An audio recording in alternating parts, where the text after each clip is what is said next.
முஸ்லிம் சமுதாயம், முஸ்லிம் அரசியல் கட்சி, முஸ்லிம் தலைவர்கள் எல்லாம் அண்ணா அறையாளர்கள் வாசலில் வேறு உட்கார்ந்து கொண்டு அவர் கதவு எப்ப திறப்பார்கள், நாம் எப்ப உள்ள போவோம், எப்ப நம்ம சீட்டு வாங்குவோம், எப்ப நம்ம அதிகாரத்தை போவோம், எப்ப பலவாக கொண்டு நின்று கொண்டிருந்த அரசியல் கட்சி தலைவரிடம் நாம் தமிழ் கட்சி தலைமை அலுவலகத்தில் நேரா உள்ள சென்று அந்த சோபாவில் கால் மேலே கால் போட்டிருந்ததுதான் நாம் தமிழ் கட்சி தலைமை அலுவலகம்.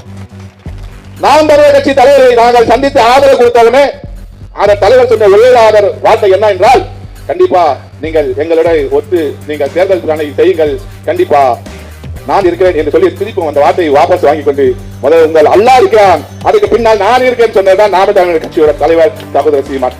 பெண்களுக்கு 117 சீட்டு, ஆண்களுக்கு 117 சீட்டு. ஆனா எதனா கட்சியில நீங்க பாத்துருக்கீங்களா? கிடையாது. அவங்க அப்பா இருப்பான், அவங்க அப்பனுக்கு அவங்க புள்ள வருவான், புள்ளருக்கு பேரா வருவான், பேருக்கு பேத்தி எங்கன்னா நிற்கும், அவங்க தான் சீட்டு. ஆனால் நாம் தமிழர் ஒழிக்கிறதுக்காக சரணியாவும் ரோசனும் ஜெயந்தன் சந்திரன் இன்றைக்கு உங்களோடு நிற்கிறார் என்றால் இந்த மண்ணுக்காக, இந்த மக்களுக்காக எந்த சேவை செய்ய தயார் என கொண்டுதான் நிற்கிறார்கள். உங்களோட வாக்குறுதி வைக்கிறார்கள்.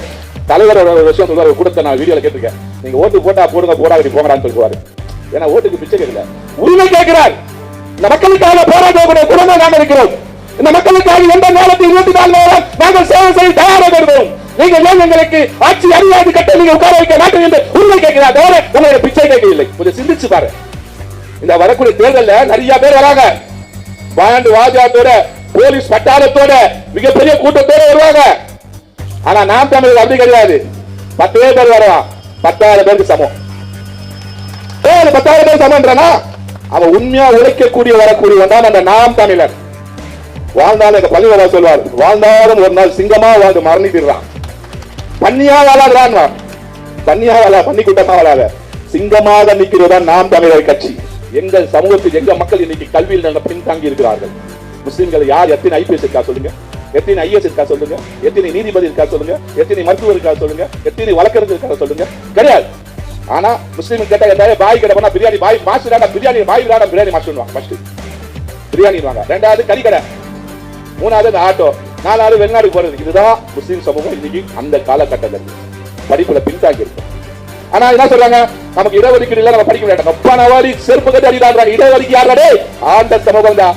இந்த தமிழர்கள் நாங்கள் தமிழ்நாட்டு யாருக்கா இடஒதுக்கீடு வேணும்? கல்வி எல்லாரும் சமம் தான். அந்த சமம் தான் நாம் தமிழர் கட்சிக்கு ஆதரித்து அந்த நாம் தமிழர் கட்சி வேட்பாளர் வெற்றி பெற்று செய்து அந்த நாம் தமிழர் கட்சி ஆட்சி அறிவாட்டி அமர வைத்திருந்தால் மிகப்பெரிய கல்வியை நாம் பெற்றுக் கொடுக்கலாம், மிகப்பெரிய கல்வியை நமக்கு எடுத்துக்கொள்ளலாம். அதே மாதிரி முஸ்லீம் சமூகத்துக்கு எந்த ஒரு அரசியல் கட்சி 2, 3, 4 தான் கொடுப்பா எம்எல்ஏ வேட்பாளர். ஆனா நாம் தமிழர் கட்சியில 10 முஸ்லீம் வேட்பாளர் நிக்க வச்சிருக்காங்க.